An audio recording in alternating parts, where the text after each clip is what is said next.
오늘은 진리로 서라. 진리로 서라 하는 제목으로 우리 하나님 말씀 함께 나누도록 하겠습니다. 사도 바울은 다메섹에서 예수님을 만난 뒤에 이방인을 위한 사도로 부르심 받아서 그 부르심의 소명을 따라서 복음을 전하던 중에 고린도 지역까지 와서 교회를 세웠습니다.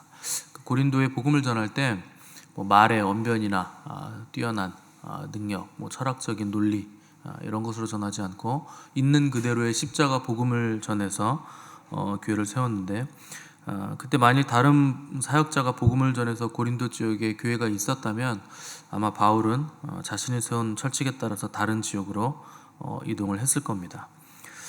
이런 내용들을 쭉 설명하면서, 그런데 거짓 교사들은 바울이 세운 교회 안으로 가만히 들어와서 미혹을 통해 교회를 어지럽히고 또 스스로 지나쳐 자신들의 자격을 자랑하고 바울을 비난했는데, 바울은 이들에 대해서 진정한 자격, 진정한 권위, 또 진정한 옳음은 스스로 옳다고 하는 옳음이 아니라 주님께 칭찬을 받고 또 옳다 인정함을 받아야 된다 하는 것을 변증을 했습니다.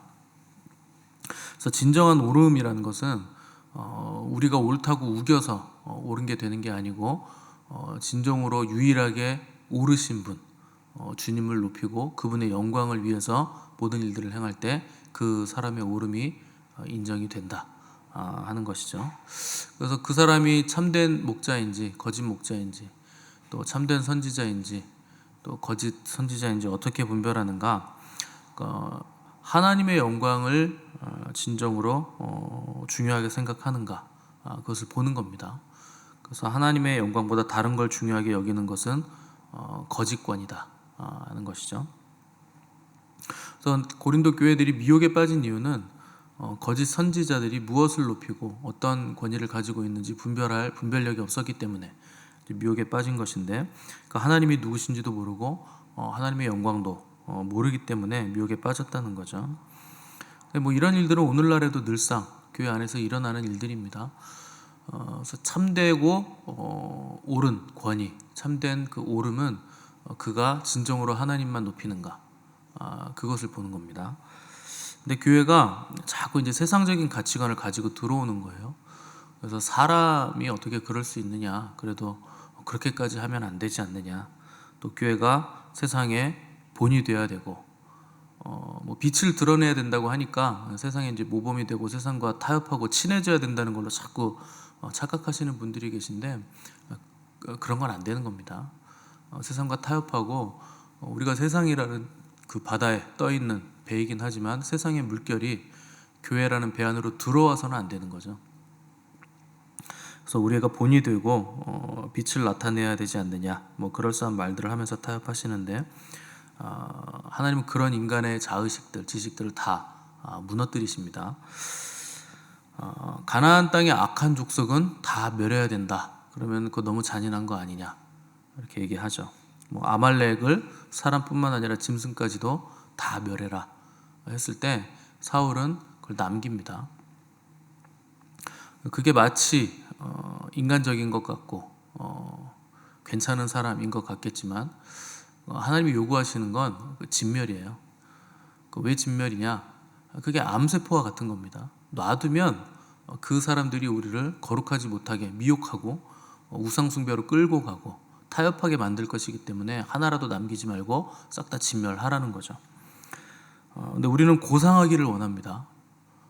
자꾸 뭔가 괜찮은 사람 되기를 원하고, 그래도 남들에게 상처 주면 안 되지 않느냐, 이런 식으로 생각을 많이 하시는데, 그리스도는 어떤 어려움이 있더라도 하나님이 명령하시면 그걸 따라야 됩니다. 당연히 세상에 본이 돼야 되고 빛이 돼야 되고 그들에게 모범이 돼야 되는 것은 맞지만, 결정적일 때 그들과 타협은 안 되는 거죠. 그래서 마지막 때를 살아가는 우리들은 절대 타협하지 않는 신앙을 붙들고 있어야 됩니다. 11장을 시작하면서 바울은 원하건대 너희는 나의 좀 어리석은 것을 용납하라, 청하건대 나를 용납하라, 이런 구절로 시작을 하고 있죠. 바울이 고린도 교회 성도들에게 이런 얘기할 필요가 없죠. 바울이 어리석은 자가 아니고 또 사도로서 또 교회 설립자로서 이런 말할 필요가 없는데 약간 변명처럼 이런 얘기를 하는 이유는 자기의 사도성을 거짓 선지자들이 공격하기 때문에 그 사도성을 변증하기 위해서 자기를 지금 변론해야 되니까 내 얘기를 하니까 이거 참 어리석은 일이지만 나 내 얘기를 좀 할 수밖에 없다. 너희는 나를 좀 용납해라. 지금부터 내 얘기를 좀 해보겠다. 이렇게 얘기하는 거죠. 뭐 이렇게까지 하는 이유는 고린도 교회 성도들이 미혹을 받았기 때문에 어쩔 수 없이 이런 얘기를 해야 된다는 겁니다. 이게 미혹의 파괴성이죠. 당연한 얘기까지도 다시 한번 얘기를 해줘야 되는 거예요. 이게 미혹 당한 사람들은 이게 문제입니다. 또 계속 말씀드리지만 유혹은 내가 혼자 당하는 거지만 미혹은 집단적으로 일어나는 거예요. 그러니까 내가 미혹당한 줄 모르는 거죠. 나와 같이 옆에 있는 사람들이 같이 미혹당하기 때문에 나는 정신이 온전하구나, 괜찮구나, 이런 안정감을 받게 해준다는 겁니다. 미혹이 집단적으로 임하기 때문에 내가 미혹당했다는 걸 확인할 방법이 없는 거죠. 그래서 미혹 안 당하는 사람들은 깨어있는 사람들은 외로운 겁니다. 그 집단적으로 내가 다 미혹당했는데 나만 미혹을 안 당하니까 나만 왕따인 거죠. 그러니까 외롭죠. 갈수록 더 고립되고 갈수록 옆에 사람들이 떠나가고 갈수록 나만 이상한 사람처럼 이렇게 되어 간다는 거죠. 미혹은 집단적으로 임하기 때문에 눈 두 개 가진 사람이 하나 가진 사람들에 의해서 집단 린치를 당하는, 모욕을 당하는, 그게 미혹이 하는 일이죠. 그래서 미혹이 파괴적이라는 거예요. 그 독일의 히틀러가 전쟁 일으켰을 때 가장 그 열렬한 참모 중에 괴벨스라는 사람이 있었어요. 아마 들어보셨을 건데 이 사람이 선동의 달인입니다. 그 사람이 한 말 중에 이런 말이 있어요. 나에게 한 문장만 주면 누구든 범죄자로 만들 수 있다. 선동을 하는 거죠, 대중들을.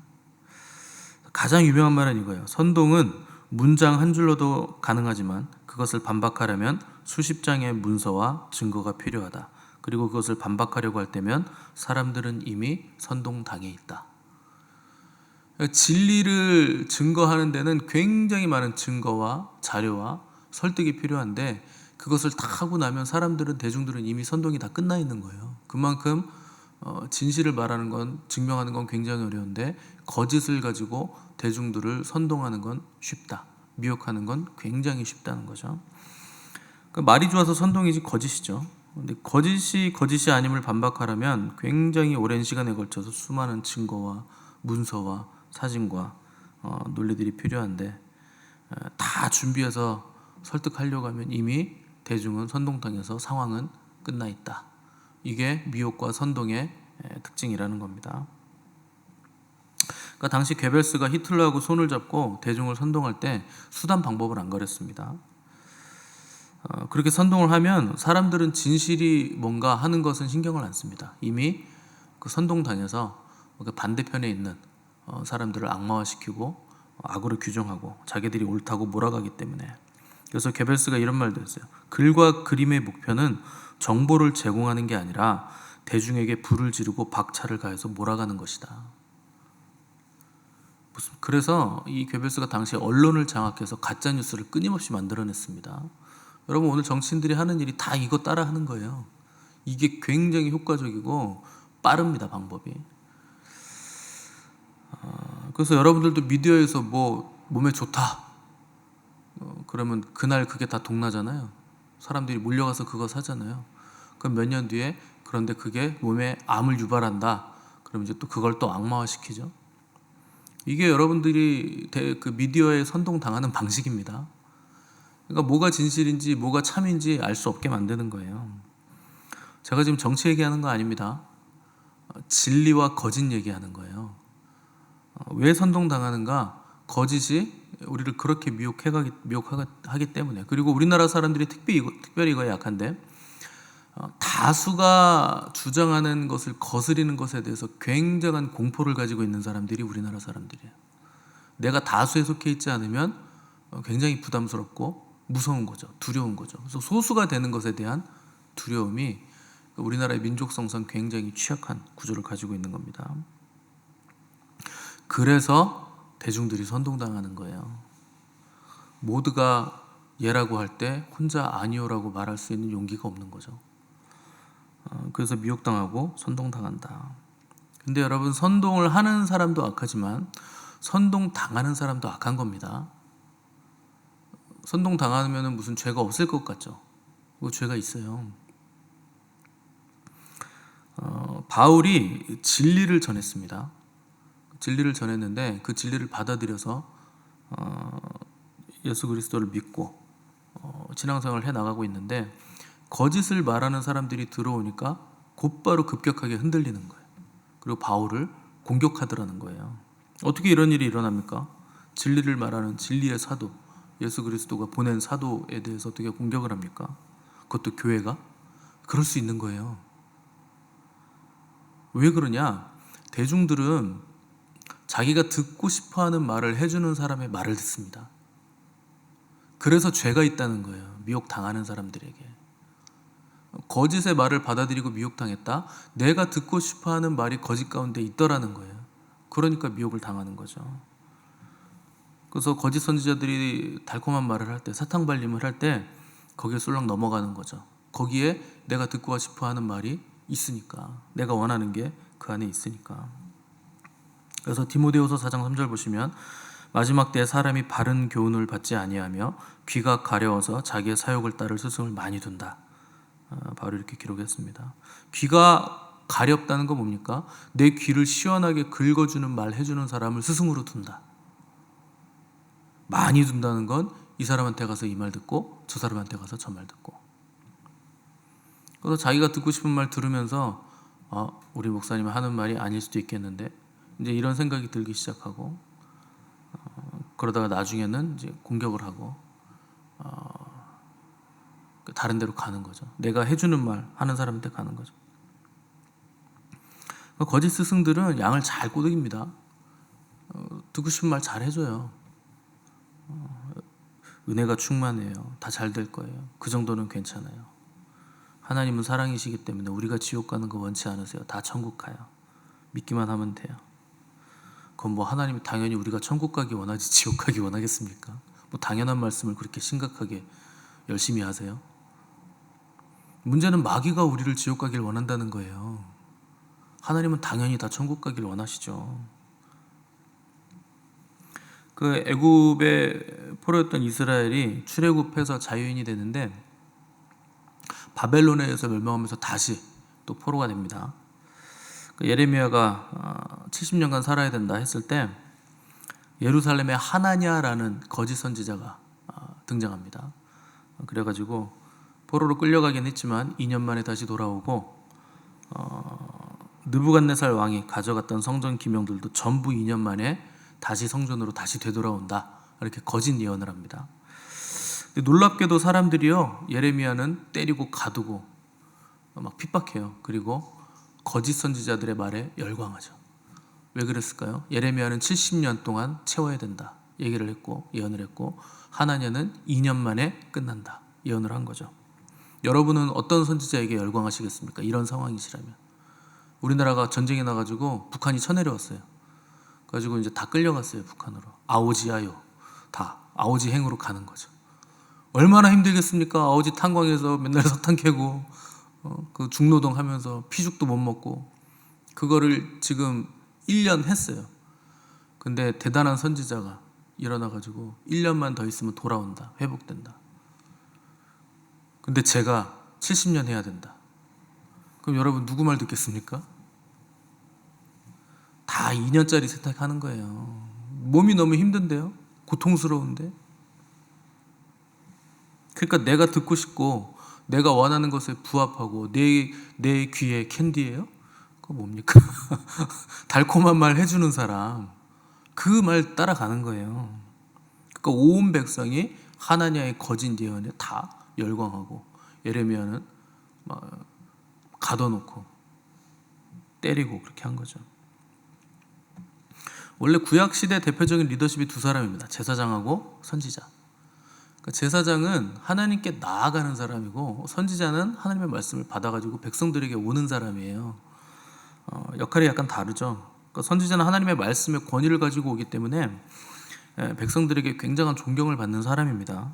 근데 그 높은 존경을 얻기 위해서 하나님이 하시지도 않은 말씀을 하나님 말씀이라고 전달하는 사람들, 이게 거짓 선지자죠. 거짓 설교가 판을 치고 거짓 선지자가 왜 판을 칩니까? 사람들이 거짓 듣기를 갈망하기 때문에 그러는 거예요. 왜 성도들이 거짓 듣기를 원할까요? 성도들이 다 진실한데 내 안에 욕망이 있는 거죠. 그 거짓에 부합하는 욕망이 내 안에 자리 잡고 있기 때문에 그런 거죠. 여러분들이 거짓에 반응하는 순간, 그리고 내가 거짓을 말하는 순간 거짓의 아비인 사탄의 권세 아래로 들어가게 된다 하는 걸 여러분 꼭 아셔야 됩니다. 웬만한 그리스도인들은 거짓말 얘기 안 해요. 우리 교회 다니시는 분들 중에 웬만하면 거짓 얘기 안 하실 겁니다. 제가 하도 거짓말 하지 말라 그러니까. 근데 여러분, 심각한 거짓말이 입으로 하는 거짓말보다 더 심각한 게 있어요. 말씀을 듣고 행하지 않는 겁니다. 그게 제일 심각한 거짓말이에요. 그래서 성경은 뭐라 그러냐? 말씀을 듣기만 하고 행하지 않아서 자기를 속이지 말라. 이게 가장 심각한 거짓말이에요. 내가 꽤나 괜찮은 크리스찬인 것 같은 거예요. 설교를 들으면 마치 내가 그런 사람 같아요. 그래서 여러분 성경 읽으면 다윗과 골리앗 얘기 이렇게 보시면 여러분이 다윗 같습니까? 골리앗 같습니까? 다 자기 다윗이라고 생각해요. 근데 여러분 크기와 규모로 승부하려고 그러지 않으십니까? 그거 골리앗이에요. 크기와 힘과 규모, 내가 가진 걸로 이겨먹으려고 하는 거, 그게 골리앗이죠. 대부분은 다 골리앗입니다. 다윗과 사울왕 얘기 보면 전부 다 자기는 다윗이래요. 대부분은 다 사울 쪽이에요. 악한 쪽이에요. 그러니까 듣기만 하고 행하지 않아서 자기를 속이지 말라. 자기를 속이는 거짓말이 왜 심각한 줄 아십니까? 나는 꽤나 괜찮아서 천국 간다고 믿는 거예요. 그러다 다 지옥 갑니다. 그래서 자기를 속이는 게 심각한 죄가 되고 심각한 문제가 되는 겁니다. 하나님께서 소돔성 멸망시키실 때 아브라함 찾아갔어요. 당시에 소돔성이 굉장히 빅시티죠. 화려한 도시죠. 세상 문화의 중심지죠. 오늘날로 따지면 한국에선 서울이고 미국이면 뉴욕입니다. 소돔이. 그런 도시를 멸망시킨다고 하신 거예요. 그 아브라함이 얼마나 놀랬겠습니까? 거기다가 거기 자기 조카 롯이 있는데. 그래서 하나님한테 따지죠. 아니, 하나님이 어떻게 의인과 악인들을 함께 멸하실 수가 있냐? 그건 불의한 거 아닙니까? 악한 일 아닙니까? 하나님 보고 악이라 그래요. 불의하다 그러고 간이 배 밖에 나온 거죠. 근데 그렇게 따진 거예요. 어떻게 거기 의인들이 있는데 하나님은 악인들과 의인을 함께 멸하십니까? 그러니까 하나님이 50명만 있으면 그거 안 하시면 안 됩니까? 그러니까 하나님이 오케이 해줘요. 근데 아브라함이 곰곰이 생각해 보니까 약간 쫄려요. 5명만 뺍시다. 그래서 45명. 약간 찜찜해요. 5명 더 뺍시다. 그래서 40명. 그래도 혹시 모르니까 10명 빼주시죠. 30명. 10명 더 뺍시다. 20명. 그럼 하나님이 얼마나 좋으신 분이에요? 이 정도면은 야 넌 진짜 면상도 좋다. 어떻게 이렇게 계속 뺄 수가 있냐? 우리 같으면 그럴 텐데. 하나님 그냥 10명으로 합시다. 이왕 깎아주시는 거 10명 하시죠. 여러분 놀랍게 그 큰 도시에 의인 10명이 없는 거예요. 한 명 있었던 거예요. 한 명. 롯 하나. 그것도 겨우겨우 의인인 롯 하나. 그러니까 여러분 소돔이 그 뭐 동성애하고 막 악이 찬 거라고 나쁜 놈들이 많아서 망한 거 아니에요. 의인 10명 없어서 망한 거예요. 그러니까 오늘날 세상이 왜 이렇게 됐겠습니까? 의인이 없어서 그런 거죠. 세상은 원래 악합니다. 언제 안 악한 시절이 있었습니까? 원래 세상은 악하지. 얼마나 악했으면 하나님이 홍수를 일으켜서 싹 쓸어버리고 다시 시작합니까? 원래 세상은 그래요. 악해서 망한 게 아니고 교회가 그리스도인들이 의롭지 못해서 세상이 망한다. 그게 성경이 내내 하는 얘기잖아요. 오늘날 의인 10명이 없어서 제대로 믿는 사람이 없어서 그렇게 교회가 크고 성도가 이렇게 많은데 뭐 1000만이네 800만이네 숫자로 보면 그런데 전부 다 페이크 크리스찬, 의인을 눈 씻고 찾아봐도 없다는 거예요. 그러니까 세상이 혼탁하죠. 얼마 전에 프란체스코 교황이 죽었는데 그 양반 뭐 죽기 전에 영상 보니까 비스무리하게 생겼지 전혀 다른 사람 같던데. 그 재작년인가요? 프란체스코가 동성애 커플 축복해주면서도 동성애 공식적으로 가톨릭 교회에서는 용납했죠. 뭐 진작부터 용납하고 있었는데, 여러분 전 세계적으로 가톨릭 인구가 몇 명인지 아십니까? 13억 7천이 넘어요. 그 프로테이지로 따지면 20% 넘죠. 근데 가톨릭은 성경 말씀보다 교황의 말이 더 권위 있습니다. 교황이 성경 뒤집으면 성경을 다 뒤집어야 돼요. 교황은 그런 존재입니다. 근데 그 한 사람이 동성애 커플 축복해주는 바람에 13억이 넘는, 거의 14억에 달하는 가톨릭 교도들은 전부 다 동성애를 수용한 거예요.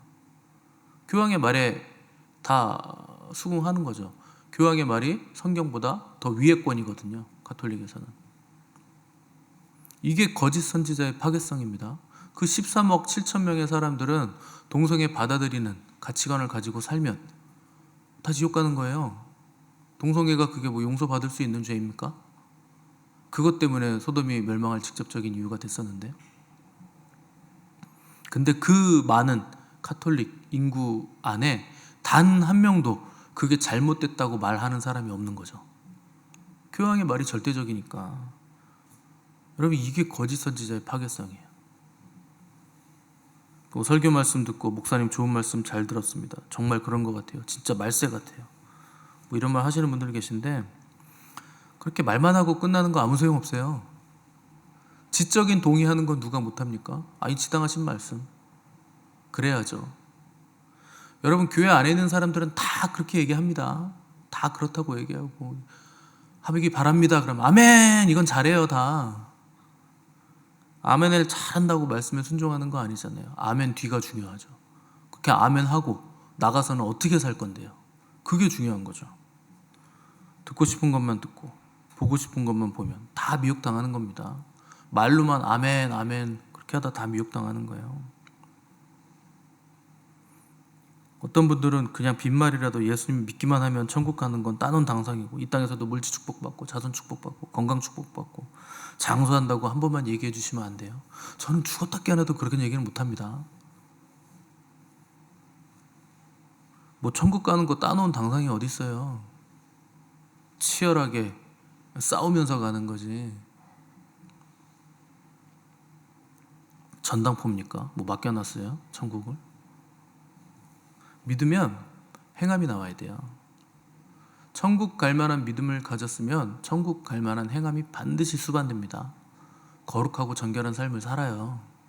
이미 천국 백성인데 어떻게 불결한 삶을 삽니까? 어떻게 거짓에 미혹당합니까? 왜 거짓에 미혹당하는 줄 아세요? 진리 되신 주님과 동행하지 않으니까요.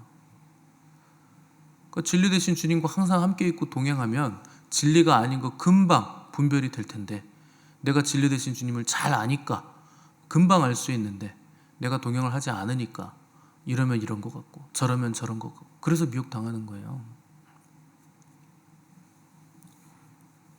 연휴 잘 보내고 새벽부터 잔소리해서 죄송한데, 아무튼 저는 좋은 말 못합니다. 험한 말만 할 거예요. 계속.